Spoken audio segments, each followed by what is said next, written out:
Hoje nós chegamos na 6ª semana de uma série de ministrações que tem impactado poderosamente a nossa vida. Posso falar de mim mesma, revisitando cada uma dessas ministrações, daquilo que hoje o Senhor nos dá a oportunidade de pela 3ª vez estar ministrando essa campanha, quebrando o ciclo da ferida. E em específico, cada uma das quartas-feiras, vendo Deus trabalhando de uma forma tão precisa, de uma forma tão cirúrgica, nós temos visto esse bisturi de Deus, nos moldando, nos sendo precisamente pontual em cada área da nossa alma, que precisa receber essa palavra, que precisa receber esse nível de cura, do que nós temos recebido quarta-feira após quarta-feira. Quando nós usamos a referência de Provérbios capítulo 30, abra comigo a sua Bíblia lá em Provérbios capítulo 30, por favor, para você acompanhar comigo a crescente dessa dinâmica. No capítulo 30 de Provérbios, no versículo 1, ele fala de 4 gerações, que diz assim: palavras de Agur, filho de Jaque, o Massaíta, que proferiu este homem a Itiel e a Ucal. Então aí nós temos Agur, nós temos Jaque, nós temos Itiel e nós temos Ucal. Nós temos 4 gerações.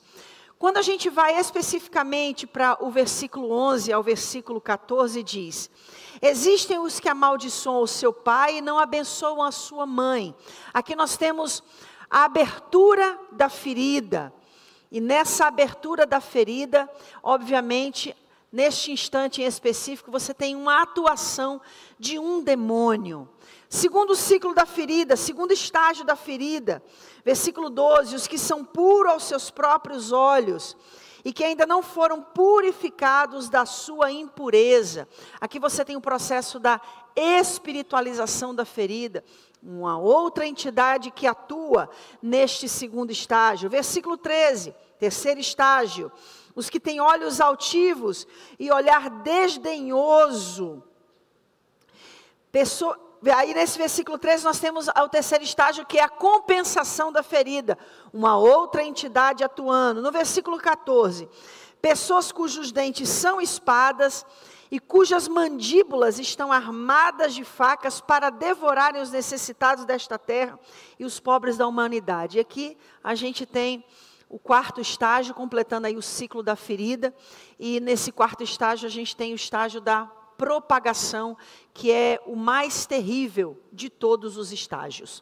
Quando eu falo dessas 4 gerações, Agur, Jaque, Itiel e Ucal, eu estou falando obviamente de um elo que existe de uma geração para outra, de uma maneira para que essa ferida, ou que nós também podemos chamar de ciclo da maldição, não fique em uma geração apenas, mas que essa iniquidade, essa propagação, se torne esse elo entre as gerações, para que essa ferida seja propagada de pais para filhos, até a 4ª geração. Enquanto essa ferida não for sarada, então, enquanto essa maldição não for quebrada, a ferida vai ser perpetuada. Hoje, nós chegamos na 6ª semana, então nós temos mais 2 quartas-feiras a seguir para a gente concluir essa série de ministrações, essa campanha que tem abençoado a nossa vida. E hoje e nas próximas 2 quartas-feiras nós vamos tratar especificamente com as entidades que operam em cada um dos estágios da ferida. Então, obviamente, não tem como você falar de cura interior sem falar de libertação da alma, sem falar da libertação do espírito.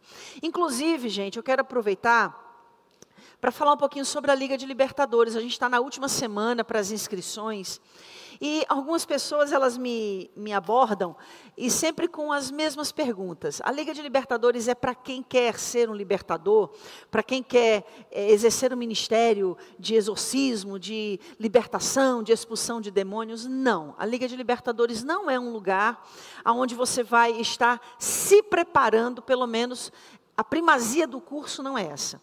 A intenção, a base da Liga de Libertadores é promover uma plataforma de nível de cura interior. Então a gente não está ali investindo no seu ministério, porque não existe ministério sem investimento na sua alma. Não existe ministério sem libertação do seu espírito. Então qualquer coisa que você faça com a sua alma, com feridas, com o seu espírito vivendo em opressão ou em aprisionamento espiritual, por maior que seja o impacto, vai ser passageiro. É aquele ministério meteórico. Com a mesma velocidade com que aquela pessoa surge no cenário, ela também desaparece. Porque embora tenha tido boas motivações, embora tenha tido até mesmo boas inspirações, mas havia um princípio ali que estava quebrado, que era o de você fazer a obra de Deus sem ter uma experiência com o Deus da obra a nível de cura interior. Então a Liga de Libertadores tem essa proposta. E, óbvio, são quase 10 anos que eu estou sem dar as aulas da Liga de Libertadores, porque no início da igreja nós preparamos uma série de pessoas para fazer isso. E dessa vez eu senti esse desejo de estar recomeçando novamente essa trajetória, ou seja, durante todo esse ano, eu vou estar dando todos os módulos. No final de cada módulo, nós vamos ter uma sala de conversa para tratarmos de todas as questões relacionadas com o que foi falado nos módulos. Nós temos os filmes das dinâmicas, nós temos os livros, e tudo isso vai ser literalmente uma caminhada de um ano que nós vamos ter juntos, para que você possa experienciar esse nível de cura interior e de libertação. Então não, a Liga de Libertadores não é uma preparação para você ser exorcista. Até porque quem é exorcista trata com demônio é sintomático. A Liga de Libertadores é para você ser liberto e se desejar e sentir esse chamado, se tornar um libertador. Libertador não trata com demônio, libertador trata com a causa do demônio estar ali. É algo muito maior, de uma dinâmica e de uma dimensão muito mais profunda. Então quero convidar você, que ainda não fez a Liga de Libertadores, que é novo na cidade de refúgio, se dê essa oportunidade, se dê essa experiência, você vai ser infinitamente abençoado. Eu digo isso por causa própria. Então hoje nós vamos começar falando sobre cada uma dessas entidades que agem em cada um desses estágios da ferida. Na primeira quarta-feira que nós começamos essa campanha, eu iniciei falando sobre Baal-Zebub, que é o senhor das moscas. Esse Baal-Zebub, ele trabalha em um desses estágios. Eu já falei sobre isso em uma das quartas-feiras, mas eu não quero já antecipar agora e nem rever agora, mas quero tratar pontualmente de cada estágio e da entidade que trabalha. E por que eu estou falando desse Baal-Zebub? Porque Baal-Zebub significa senhor das moscas. Ou seja, uma entidade que trabalha com o objetivo de levar aquele que foi ferido a buscar a espiritualização, a compensação e a propagação da ferida. Porque aquilo que você não cura, você espiritualiza. Sendo espiritualizado, você está compensando. Ou seja, você está impedindo o processo de cura. Impedindo o processo de cura, você chega no estágio contagioso, que é o estágio da propagação. Então hoje, nós vamos entrar dentro dessa dinâmica de compreender por que Satanás é o maior interessado em manter-nos feridos. Principalmente quando a gente entra dentro do contexto eclesia, dentro do contexto igreja. Porque um cristão ferido dentro da igreja, ele se torna um agente secreto do inimigo, dentro da seara de Deus. E muitas vezes sem ter essa compreensão. Porque as feridas, elas são literalmente os quartéis generais que Satanás estabelece dentro de nós. Uma coisa é quando você lida com ataques externos e você discerne.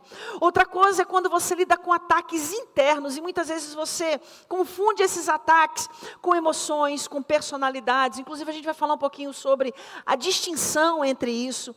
Muita gente confunde o que é emoção com o que é personalidade. São duas coisas completamente distintas e diferentes. Então essas feridas permitem que o diabo nos ataque de dentro para fora. Então nós nos tornamos os nossos principais inimigos, o nosso principal adversário. É um processo literal de autossabotagem. Só que chega no nível que nós não somos apenas o nosso autossabotador. Nós também sabotamos tudo ao nosso redor. A começar pelos nossos relacionamentos. Então, o que nós vamos ministrar hoje, o texto base específico é Levítico 18 a 21, que diz: não entregue os seus filhos para serem sacrificados a Moloque. Não profanem o nome do seu Deus. Eu sou o Senhor. Vou repetir. Não entregue os seus filhos para serem sacrificados a Moloque. Não profanem o nome do seu Deus. Eu sou o Senhor. O tema da mensagem de hoje: o aborto do desenvolvimento emocional e espiritual. Repita comigo: o aborto do desenvolvimento emocional e espiritual. Então hoje nós vamos focar especificamente nessa entidade. De que maneira Moloque tem trabalhado em nossa geração? Que quando a gente lê um versículo como esse, verbaliza um texto bíblico como esse, a primeira coisa de imediato que a gente pensa é: mas eu não estou numa geração que sacrifica crianças a Moloque. Na realidade, a metodologia de sacrifício mudou, mas o sacrifício continua acontecendo. Hoje não se pega as crianças e se lançam literalmente dentro da boca desse demônio, cuja imagem era a figura de um demônio com a boca aberta e o seu ventre era cheio de brasas. Era como uma fornalha acesa. Então as crianças eram lançadas pela garganta dessa entidade, desse demônio, e óbvio, eram lançadas vivas como sacrifício a Moloque. Inclusive nessas celebrações e nesses rituais de sacrifício, haviam muitos barulhos de tambores, de instrumentos de sons que promoviam um nível de sonoridade altíssimo para que não pudesse se ouvir o grito das crianças quando caíam dentro do ventre dessa entidade. Tão terrível que era aquela situação. Então, a questão específica, quando nós falamos do primeiro estágio, versículo 11, existe os que amaldiçoam seu pai e não abençoam a sua mãe. O que leva alguém a amaldiçoar o seu próprio pai?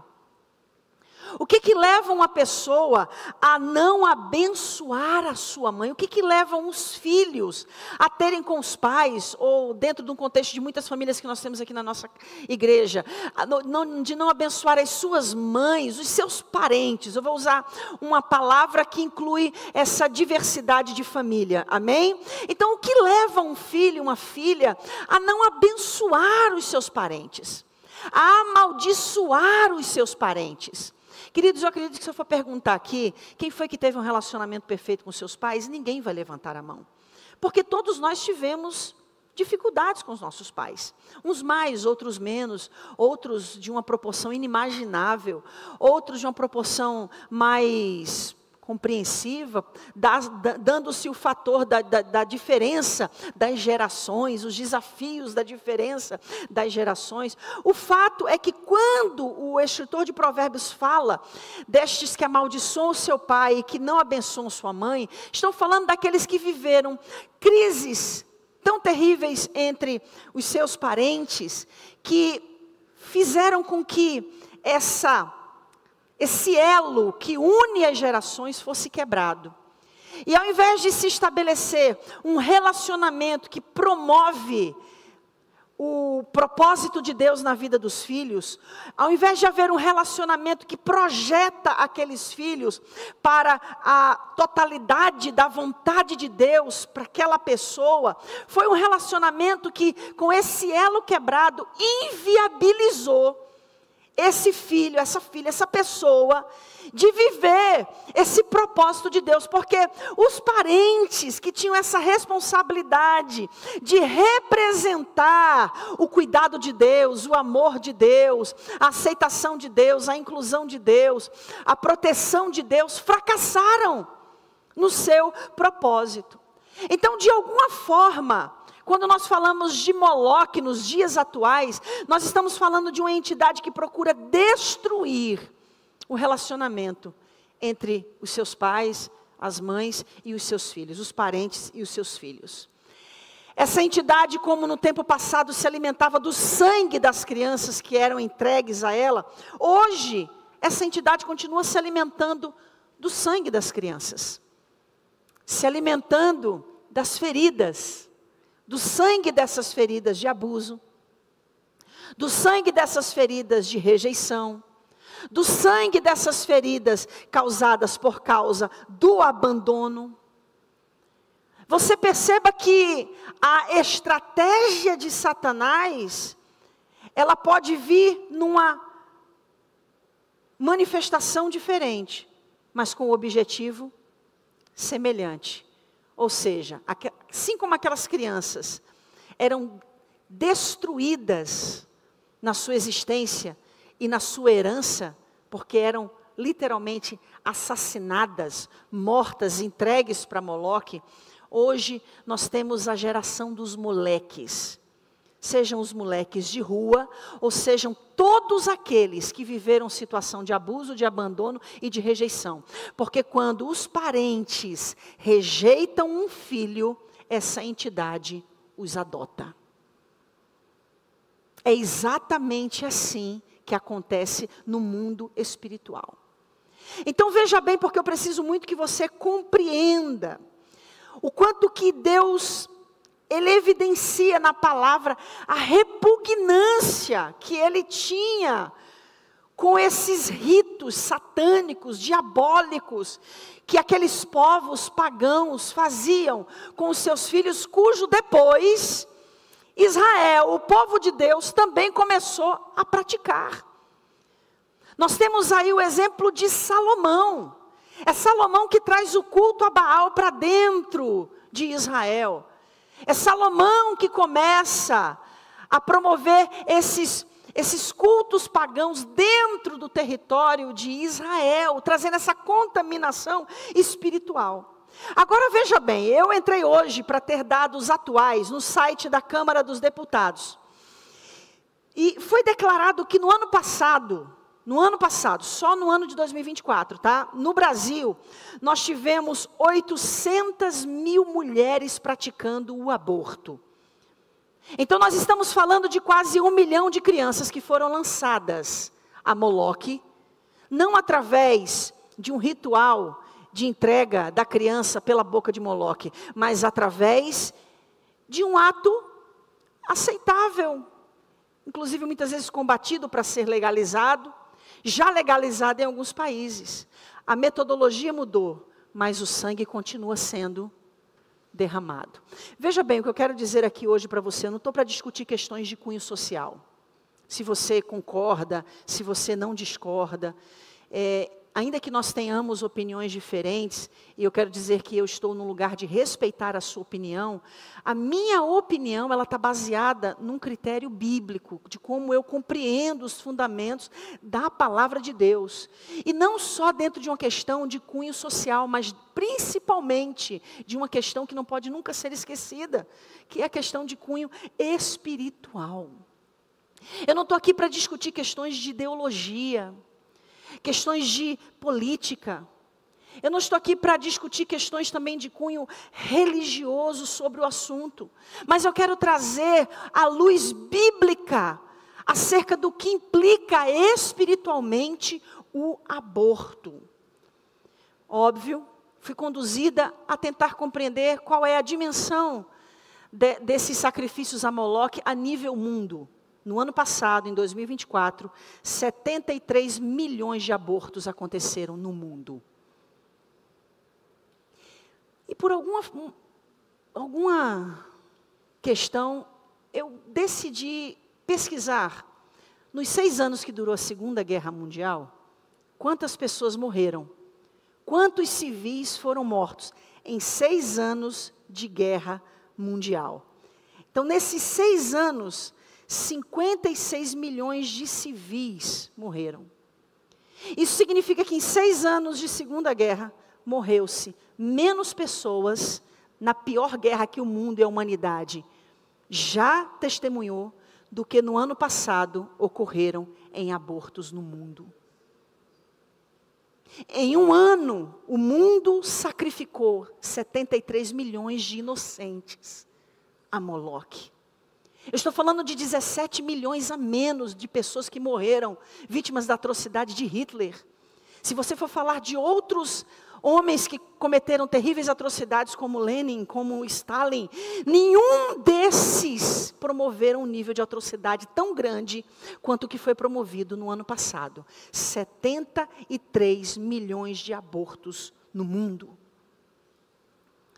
Não estou aqui, gente, para comparar atrocidade. Atrocidade é atrocidade, mas eu quero levar você a entender com o que nós estamos lidando. Se a gente for tratar das questões espirituais, desconsiderando a realidade social, a gente aliena. Então eu preciso conduzir você para uma questão de compreensão espiritual para a realidade social. Porque isso é sabedoria de Deus, para que nós tenhamos o discernimento de enxergar o mundo ao nosso redor com olhos espirituais. Que é o que muitas vezes está faltando para nós como cristãos.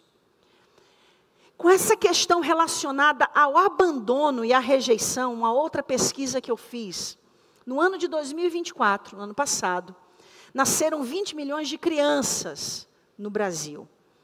Dessas 20 milhões de crianças que nasceram, 1.160.000 não tem o nome do pai no seu registro de certidão de nascimento. Isso significa que nós estamos falando de 1.160.000 crianças que já vão crescer debaixo da rejeição e do abandono. Veja, eu quero que você compreenda isso.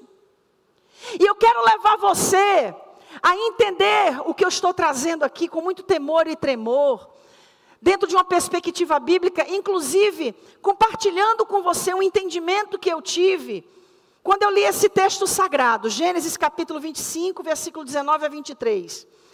E estas são as gerações, ou seja, o pai, filho, né? Gerações de Isaac, filho de Abraão. Abraão gerou Isaac. E era Isaac da idade de 40 anos, quando tomou por mulher a Rebeca, filha de Betuel, arameu de Padão Arã, irmão de Labão arameu. E Isaac orou insistentemente ao Senhor por sua mulher, porquanto era estéril. E o Senhor ouviu as suas orações, e Rebeca, sua mulher, concebeu.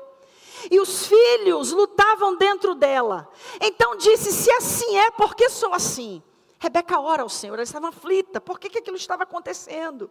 E o Senhor respondeu para ela, e foi perguntar ao Senhor. E o Senhor lhe disse, 2 nações há no seu ventre, e 2 povos se dividirão das tuas entranhas. E um povo será mais forte do que o outro povo, e o maior servirá ao menor. Quando eu falo de aborto, eu não estou falando, tentando minimizar o conceito, é uma vida. Não é uma vida apenas. É uma geração. Não é apenas uma geração, é uma nação que está sendo formada no ventre de alguém. E não é apenas uma vida, um elo entre uma geração, não é apenas uma nação, mas é um filho que daria continuidade a uma promessa. Então nós precisamos olhar para as coisas da nossa vida social e da nossa sociedade com os olhos com que Deus olha. E é aí que a igreja está perdendo terrivelmente na atualidade, porque nós queremos falar de questões de conflitos, de opiniões no âmbito social, desconsiderando as questões espirituais.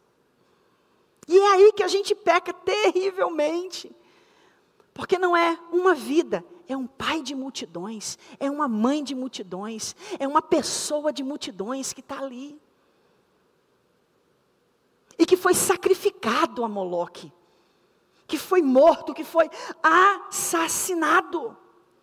Moloque não está destruindo uma vida, ele está destruindo um elo entre gerações. Ele está, na realidade, procurando impedir a continuidade das promessas de Deus. São homens, mulheres e pessoas que seriam pais e mães de multidões. E o mais terrível é que a nossa visão é natural e limitada, quando a gente diminui a vida e esquecemos a totalidade da sua existência e da grandiosidade dos propósitos de Deus. Você pode estar matando um Martin Luther King, você pode estar matando um Jonathan Edwards, você pode estar matando um David Brenner, Você pode estar matando um Billy Graham. Você pode estar matando uma Anne McPherson. Você pode estar matando uma Kathleen Kuhlman. Você pode estar matando o irmão André, o contrabandista de Deus.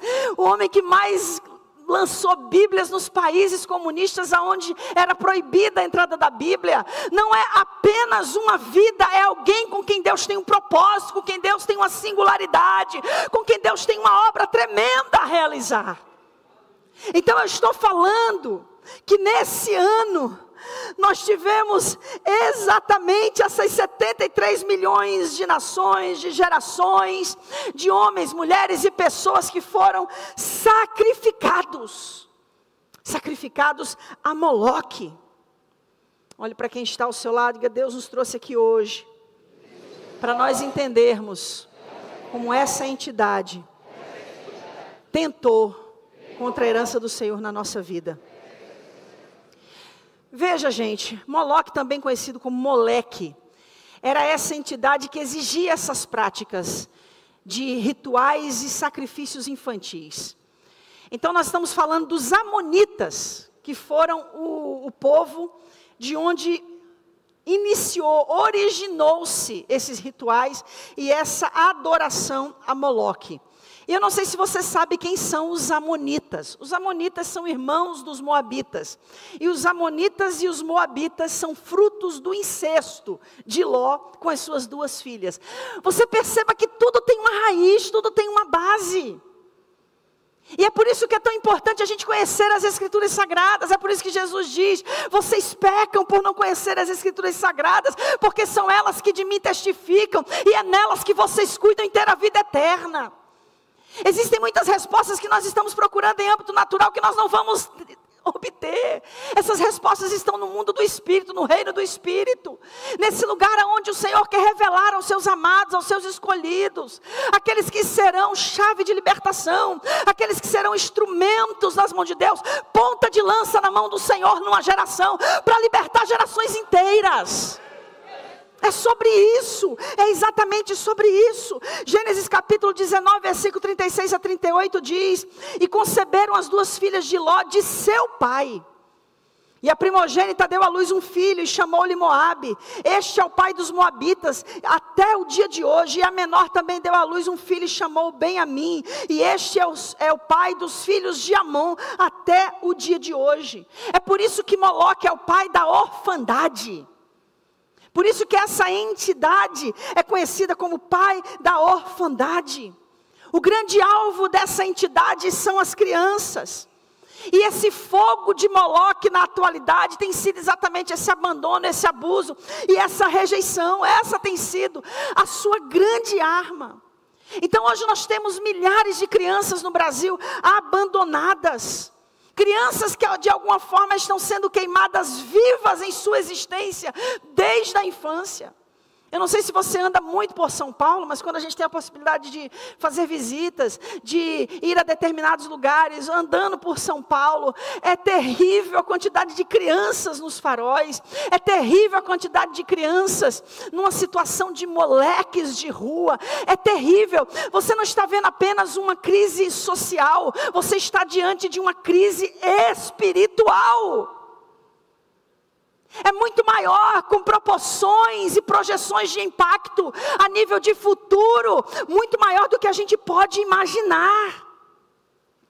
Então, através da rejeição, do abandono e do abuso, essa entidade, ela busca queimar e abortar o desenvolvimento emocional e o desenvolvimento espiritual dessas pessoas. Essa entidade busca privar as pessoas, essas crianças, de alcançarem o propósito de Deus. O alvo de Moloque é traumatizar a nossa infância. Todas as vezes que nós vamos fazer aconselhamento, é impressionante, eu fico assustada com a quantidade de pessoas que foram abusadas na sua infância. É assustador, querido. É assustador, os números no nosso país aumentam cada vez mais. Por quê? Porque o alvo de Moloque é traumatizar-nos desde a nossa infância. Quando você traumatiza alguém na sua infância, você aborta o desenvolvimento emocional daquela pessoa. Você aborta o desenvolvimento espiritual daquela pessoa. Você aborta o desenvolvimento psicológico da pessoa desde a sua infância. Crianças que foram abusadas, crianças que foram abandonadas, elas começam desde o momento do abandono e do abuso e da rejeição, a perder essa referência do plano de Deus para a vida delas. Na realidade, a maior parte das pessoas que vivenciaram um trauma dessa proporção de abuso, de rejeição ou de abandono, na maior parte das vezes você as vê com os punhos levantados contra Deus. Por que Deus permitiu que o meu pai me abusasse? Por que Deus permitiu que a minha mãe me abusasse?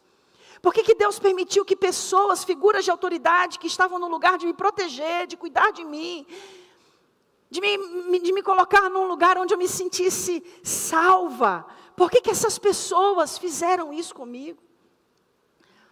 Por que Deus permitiu que essas pessoas fizessem isso comigo? Por que meu pai me abandonou? Por que minha mãe me rejeitou?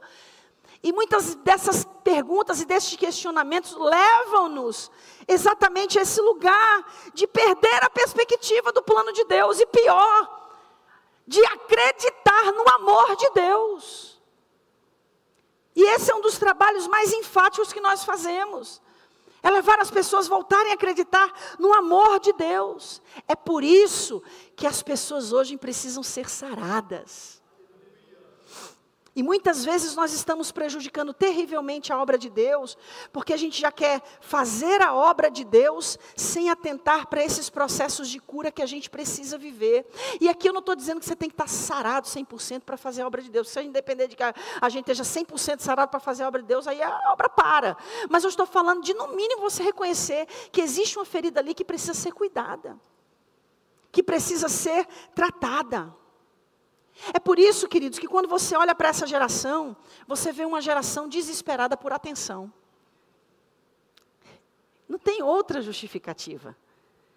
Quando você olha, para essa geração, você vê uma geração que está aí, lutando de todas as maneiras. Eu fico, às vezes, vendo alguma coisa que passa ali no meu Instagram, ou na minha rede social, e eu fico pensando, meu Deus, o que as pessoas não estão fazendo hoje para conseguir visualização? O que as pessoas não fazem hoje para conseguir chamar atenção?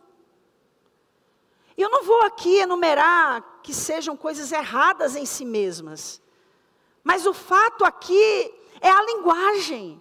E a linguagem deixa clara que, na realidade, a pessoa está em busca de uma poderosa forma de expressão. E o que ela está buscando através dessa forma de expressão? Nesse desejo de chamar atenção. É um grito de socorro. É um pedido de amor.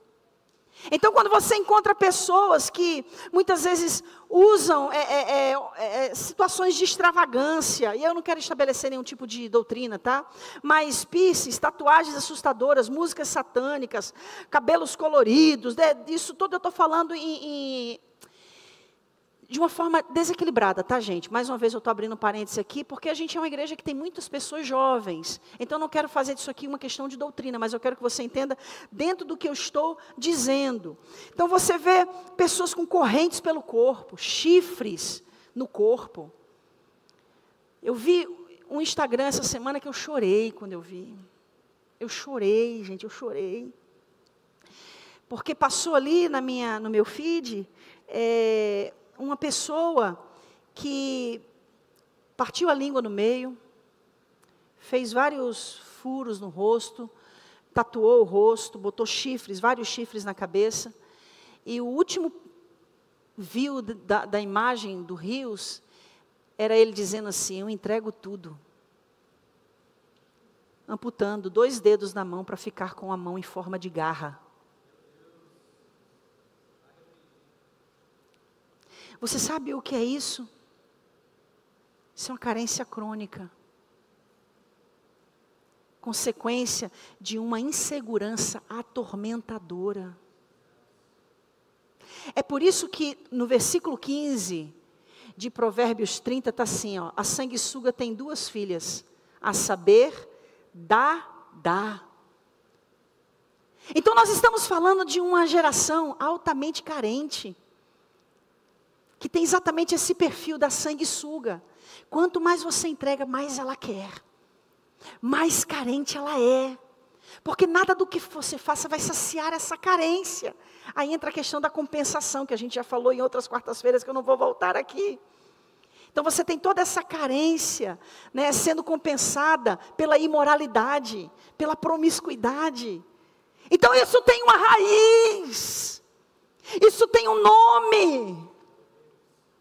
E aí você olha para a geração de hoje, o que a gente tem? A gente tem gangues, torcidas organizadas, tribos, quadrilhas, pessoas que extravasam essa dor do abandono, essa dor da rejeição, através da violência. Você percebe esse culto ao escândalo. Isso, gente, é só um apelo a quem quer que seja, em busca de qualquer tipo de reconhecimento. Então é uma geração, a semelhança de Jefité. Nós vamos falar sobre Jefité na próxima campanha, arrancando os mais pelas raízes. Porque Jefité sofreu uma rejeição, ele já era fruto de um adultério do seu pai. Ou seja, o seu pai procura uma prostituta, essa prostituta engravida, Jefité nasce. Então ele é um filho bastardo, que é rejeitado pelo pai, que é rejeitado pela mãe, que é rejeitado pelos irmãos, que é rejeitado pela cidade aonde ele nasceu. Aí você vê rejeição em cima de rejeição, que eu também já falei em outra quarta-feira. Quando você tem uma ferida, o que Satanás vai fazer? De tudo para você continuar vivendo situações semelhantes, porque aquela ferida vai deixar de ser uma ferida, vai se tornar um trauma. Aí são aquelas pessoas altamente melindrosas. Por quê? Porque imagine uma pessoa que está com machucado no cotovelo. Quando você chega perto dela, a primeira coisa que ela vai fazer é esse movimento, porque ela vai ter receio que você machuque o machucado. Então pessoas traumatizadas são pessoas terrivelmente melindrosas. É aquela pessoa que para você falar qualquer coisa você tem que ter um grande jogo de cintura, porque ela é uma bomba relógio, ela é um espinheiro, a qualquer momento ela estoura, ela explode. Trauma. Então veja bem o que eu estou trazendo aqui para você. Pessoas assim, elas só querem aceitação. E deixa eu dizer uma coisa, você precisa mudar essa linguagem, dizer, eu descobri que Deus me aceita. Deus sempre te aceitou. Deus sempre te amou. Quando Jesus morreu na cruz do Calvário, Ele morreu porque Ele amou toda a humanidade, Ele aceitou toda a humanidade. Então esse amor e essa aceitação de Deus, muitas vezes está gerando dentro de muitas pessoas esse conflito do real caráter de Deus. O que Deus quer trabalhar na nossa vida é exatamente nessas áreas que estão adoecidas, inflamadas, apodrecidas. O que Ele quer é curar. É isso que Deus quer. Então, quando você se encontrar com aquelas pessoas que se mostram mais agressivas, no fundo, são as pessoas mais inseguras que existem. São essas pessoas que estão sofrendo muitas vezes de fobia, nessa busca de serem aceitos. Estava vendo essa semana o que aconteceu lá em Recife, com aquelas torcidas, né, a torcida do Santa Cruz e do Sport. Gente, um nível de violência, uma barbárie, que eu me senti no tempo dos vikings ali, né? Literalmente. Então você via ali pessoas se degladiando, uma pessoa inconsciente no chão e ninguém parava de chutar, de pisar na cabeça daquela pessoa. Para mim eu não consegui nem assistir tudo, porque você tem filho, você fica desesperado com a imagem daquela, porque você se coloca numa situação de empatia, já pensa na mãe do cara. Então, uma coisa assim, desesperadora, né? 12 pessoas foram feridas, 3 delas internadas em estado grave. Meu Deus do céu, e de todo aquele caos, 3 foram presas. Então, o que você entende? Pessoas querendo aceitação e amor. Então, deixa hoje eu estabelecer uma compreensão entre a questão das nossas emoções e da nossa personalidade. As suas emoções, elas são respostas momentâneas às circunstâncias que você vivencia, que você experiencia. Então, diante de situações, você vai ter emoções. Então, essa situação pode fazer fluir de você a emoção da alegria, pode fazer fluir de você a emoção da tristeza, pode fazer fluir de você uma emoção de raiva. de ira. Então, isso é emoção. É emoção de uma angústia, de uma aflição. Então, é como você está reagindo diante de uma situação. Então, isso são emoções. Agora, a personalidade de uma pessoa, a minha personalidade, da apóstola Rosânia, de cada um de nós, as nossas personalidades, primeiro, elas são uma combinação genética, que é a soma da personalidade do nosso pai com a nossa mãe, ou das nossas mães, ou dos nossos pais, enfim. A soma dessa combinação genética. Além da soma dessa combinação genética, o que nós vamos vivenciando a partir da nossa infância, da nossa interação com essas figuras de autoridade, com os nossos parentes, vai então se construindo, se definindo a nossa personalidade. Então, as suas experiências, a combinação genética, ligada a esse ambiente aonde você vive, esse ambiente social, vai desempenhar um papel crucial para desenvolver a sua personalidade. Por que eu estou falando isso? Porque vamos lá. Porque a personalidade é um conjunto duradouro, escute, de padrões de pensamentos, comportamento e emoções. Então, o que me define e o que define você é a sua personalidade, que é esse conjunto desses padrões de pensamento, de comportamentos e de emoções. Pastora, por que você está pontuando isso? Porque problemas na personalidade são sintomáticos. O problema da sua personalidade, qualquer problema que você tenha na expressão da sua personalidade, é sintomático. Está apontando para uma raiz, para uma ferida, para um trauma. Por quê? Porque sintomas é tudo aquilo que nós produzimos. Então, nós produzimos sintomas. E a nossa personalidade, os problemas da nossa personalidade, são esses sintomas que nós estamos produzindo. Então, quando a gente não consegue expressar verbalmente as nossas dores, essas dores vão sair de alguma maneira.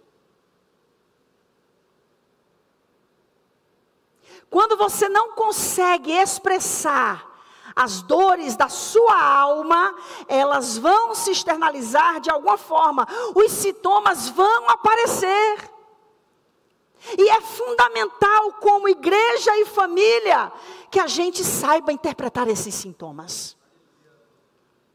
Porque se a gente não souber interpretar, a gente mata um cônjuge, a gente mata uma alma. Quando eu falo matar, não é no sentido literal, tá? Sangue de Jesus tem poder. Eu estou falando no sentido de matar a perspectiva daquela pessoa a respeito do futuro. Inibir o despertamento do dom de Deus na vida dele, na vida dela. É sobre isso aqui que eu estou falando. Então, gente, hoje nós temos essa geração destruída. Muitas pessoas feridas. Filhos que foram criados por essa entidade maligna chamada Moloque. E acredite, muitos dariam a vida para ter e saber o que é o carinho de seus pais. A gente ouve todos os dias pessoas que dizem: eu nunca recebi um abraço do meu pai. Eu não sei o que é um carinho de uma mãe. E isso só demonstra as feridas que a nossa geração tem. E o quanto a nossa geração precisa de cura. Porque toda essa rebelião, veja, nunca houve na história da igreja uma geração que protagonizasse tantas rebeliões dentro da igreja como a nossa. Curiosidade? Coincidência? Não. A ferida, ela precisa de alguma forma demonstrar e evidenciar que ela está ali. E muitas vezes, ao invés de ser curada, ela se projeta em rebeliões. É uma realidade que nós estamos vivendo, uma triste realidade. Porque no fundo, essa rebelião é uma forma de pedir amor. É uma forma de pedir aceitação. Só que como igreja, Escute, que isso é uma responsabilidade que foi nos dada. Deus não vai dar essa responsabilidade para uma ONG. Deus não vai dar essa responsabilidade para uma Câmara de Vereadores, para uma Câmara de Deputados, para um Congresso Nacional. Essa responsabilidade está na mão da igreja. Foi dada para a igreja. Que responsabilidade? A responsabilidade de reconciliar as gerações. Esse elo que foi quebrado precisa ser restaurado. Porque se esse elo não for restaurado, a iniquidade é propagada. A iniquidade é propagada. E para que essa iniquidade não seja propagada, nós precisamos ser uma resposta. E que resposta nós seremos? Sendo sarados e sarando. Ao invés de permanecermos feridos, ferindo. Aonde a igreja se torna esse ringue.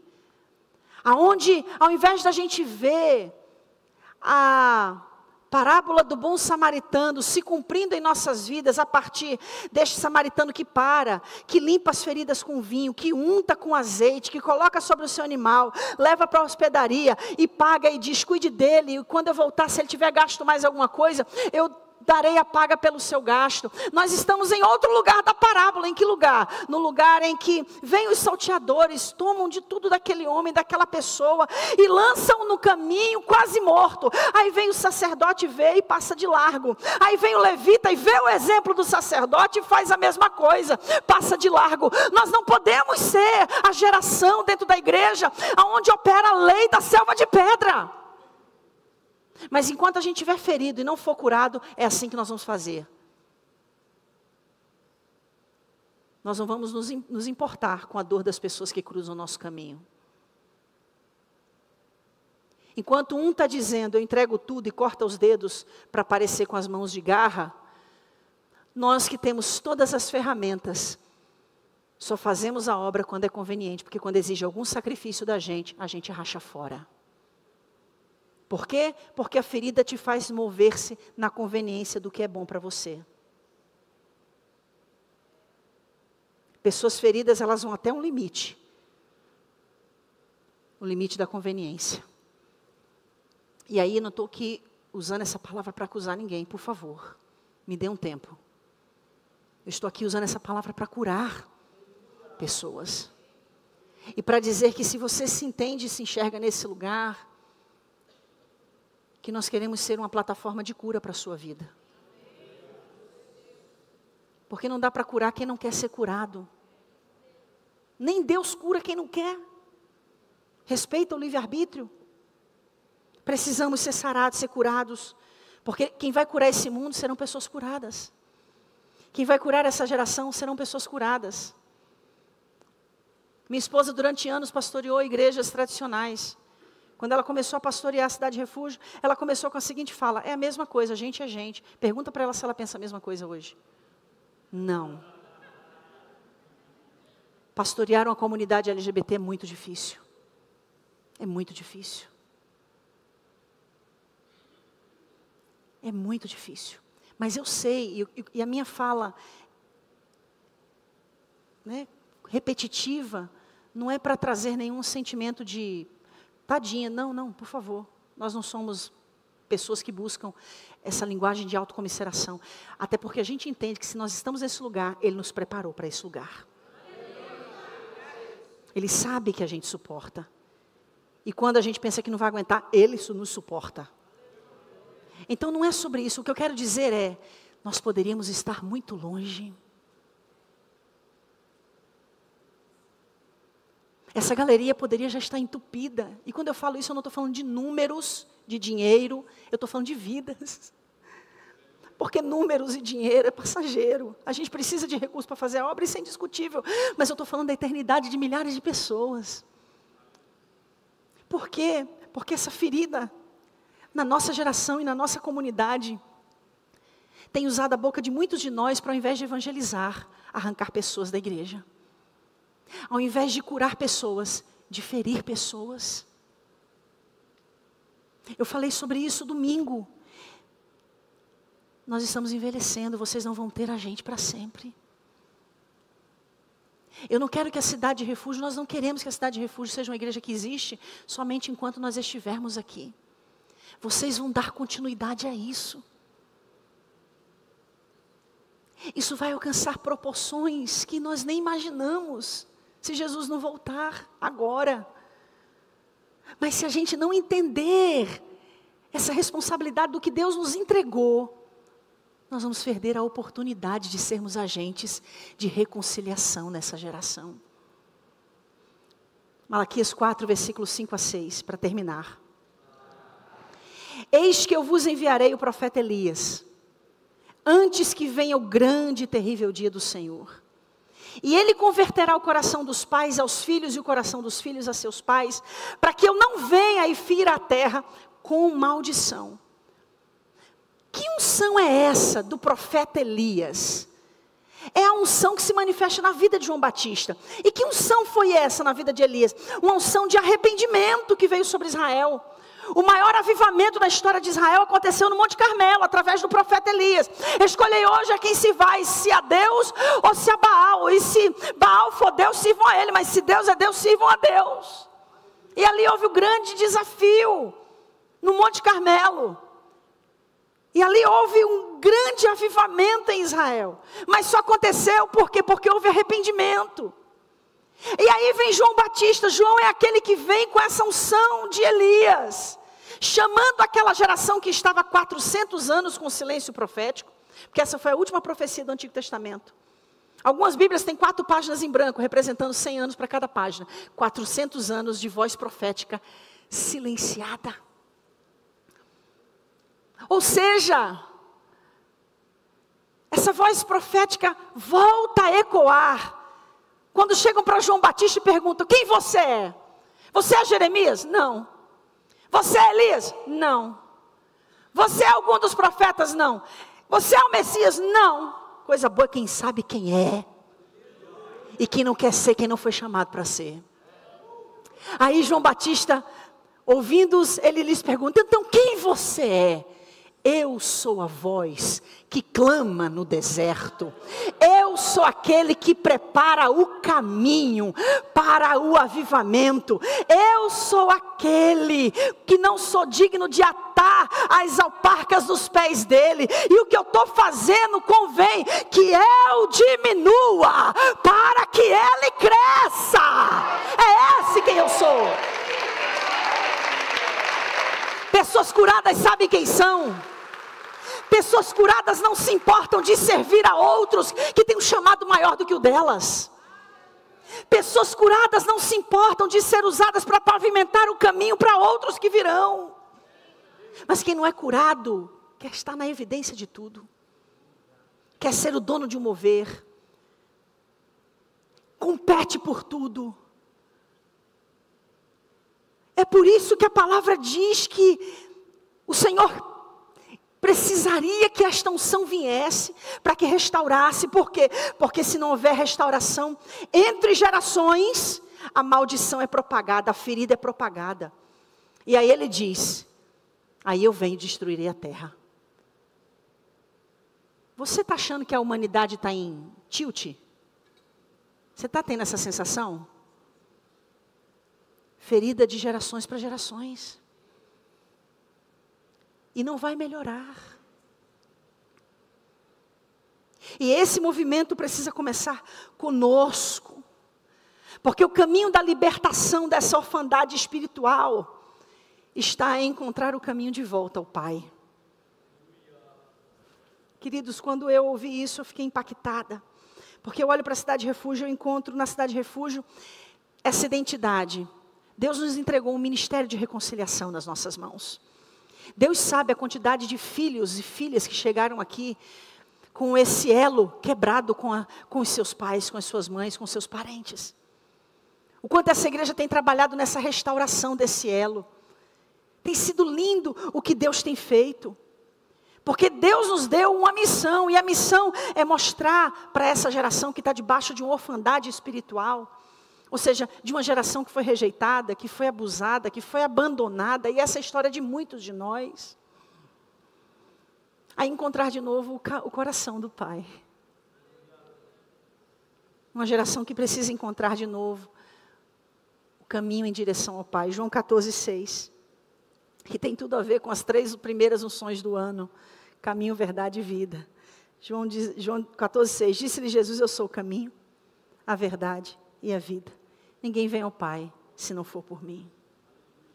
Quando Jesus estava com os discípulos no momento, Filipe disse, mostra-nos o Pai.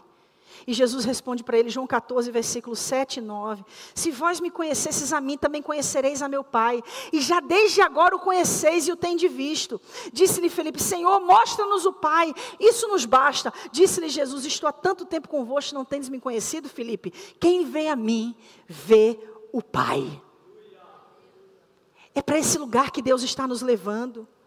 O caminho da cura está em conhecer a paternidade de Deus. A paternidade que você não conheceu nos seus pais, nas suas mães, nos seus parentes.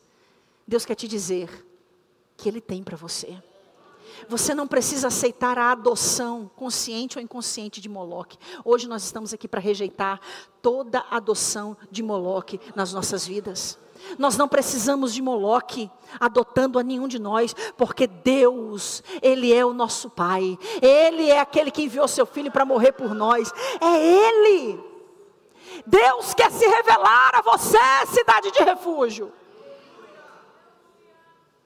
Deus quer nos tirar desse lugar que muitos estão, ano após ano, de marginalidade, de promiscuidade. Vivendo à margem do propósito de Deus, à margem da vontade de Deus. Deus quer te arrancar desse lugar. Deus quer se revelar para você. Deus quer que você tenha um encontro com Ele. Porque quando você tem um encontro com Ele, as feridas de orfandade são curadas, são saradas.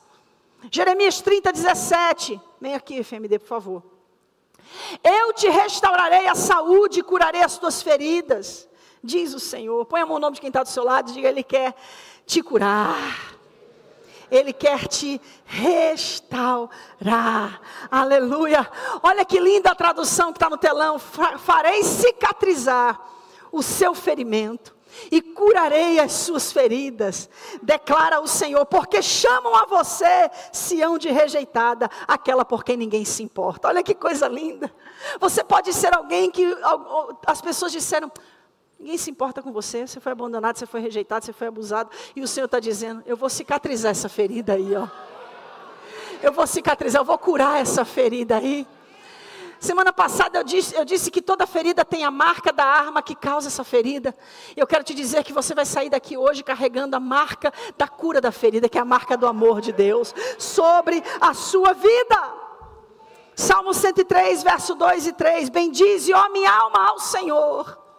E não te esqueças de nenhum de seus benefícios. É Ele que perdoa todas as tuas iniquidades e que sara todas as tuas enfermidades, todas as tuas doenças. Ninguém alcança a plenitude dos propósitos de Deus com feridas na alma. Sabe, talvez todo esse esforço que você faz para largar um vício, para sair da pornografia, para vencer o vício do jogo. Meu Deus, quantas pessoas que estão tendo a vida destruída por causa desses jogos virtuais. Perdendo dinheiro, rios de dinheiro, perdendo casamento, perdendo família. Sabe por que muitas pessoas não conseguem sair desse lugar? Porque as feridas que estão na alma dela está sustentando a atuação desses demônios. Não é só uma personalidade, querido. É o sintoma na personalidade que está denunciando que tem alguma coisa errada aí. Não feche mais os seus olhos para isso. Não sai por aquelas portas como mais um culto que você vai molhar o coraçãozinho aqui. Não saia. Saia por aquelas portas hoje desesperado, dizendo, Senhor, eu quero que o Senhor cure as minhas feridas. Eu não quero mais um ano na minha vida inspirado por feridas. Eu não quero relacionamentos inspirados por feridas. Eu não quero busca por posições inspirada por feridas. Estou cansado de ferir quem me ama. Estou cansado de ferir quem estende a mão para me ajudar. Estou cansado de ferir quem só me abençoou. Que a gente se torne uma arma letal, queridos. Letal. Pessoas assim nunca vão entender qual é o propósito de Deus na sua vida. Não é à toa que nós somos uma geração que mais se suicida no mundo. No mundo. Porque existe algo pior do que a morte. É você viver sem conhecer o teu propósito. Uma pessoa que não sabe por que foi criado, ela não tem propósito de vida. Ela não tem desejo de vida. Se coloque sobre os seus pés.